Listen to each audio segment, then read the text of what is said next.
En principi són 5 preguntes. Una va al voltant de la remunicipalització de l'aigua.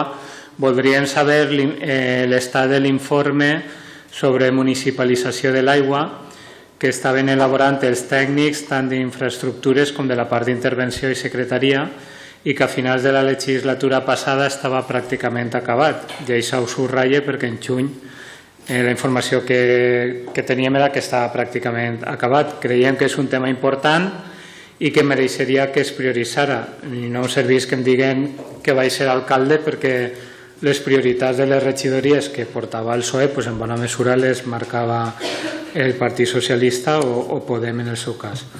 La segona pregunta aniria al voltant del tema de les ocupacions i concretament sobre les màfies d'ocupacions de pisos.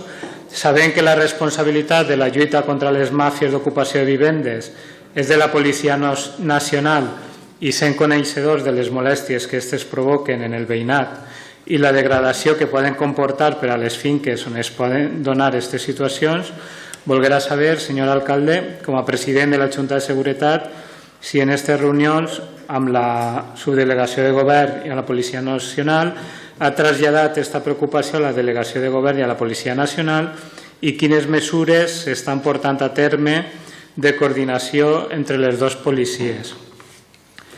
La tercera pregunta fa referència als consells de barri. Compromís va ser la legislatura passada el grup polític de l'equip de govern que més va participar en els consells de barri, incloent l'alcalde.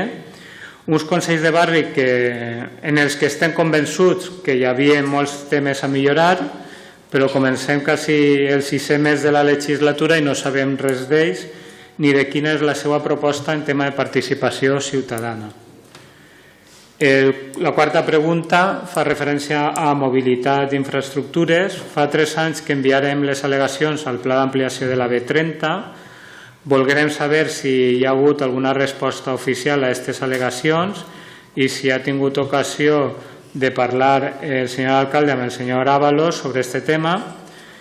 Per altra banda, no sabem res de la licitació dels autobusos de la CB106, els autobusos que actualment està gestionant Fernambús. Volguerem saber quines accions ha dut a terme el senyor alcalde per pressionar la conselleria intentant que resolgui ràpidament les licitacions i també volguerem saber si s'ha traslladat al Ministeri de Foment el greuge que suposa per als veïns i veïnes de Xirivella, així com d'Aldaia i Alaquàs, el no poder accedir al transport amb unes tarifes unitàries. Li obrim la mà, com hem fet en altres temes, des de Compromís per a col·laborar en aquest punt. I l'última pregunta fa referència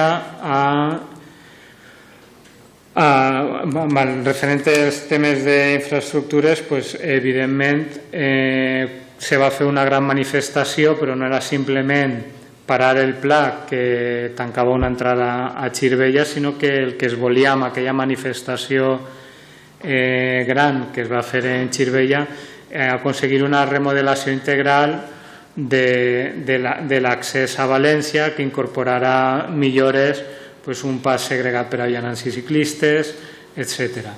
I l'última pregunta va al voltant d'igualtat. Tots els que estem en el ple i vivim a Xirivella som conscients que Xirivella s'ha caracteritzat per la reivindicació del moviment feminista. Durant la legislatura passada es va fer una tasca molt important per aprovar els 2 plans d'igualtat, tant el municipal com l'intern per a treballadors i treballadores de l'Ajuntament, i ens preocupa la falta d'informació sobre l'estat de la seva execució i posada en marxa. I ara que el 25 de novembre celebrarem o reivindicarem el Dia Internacional per a l'Eliminació de la Violència contra les Dones, voldríem que ens presentaren un balanç sobre els avanços en el desenvolupament dels 2 plans i una planificació de la posada en marxa de les diferents mesures previstes per als propers mesos. Moltes gràcies.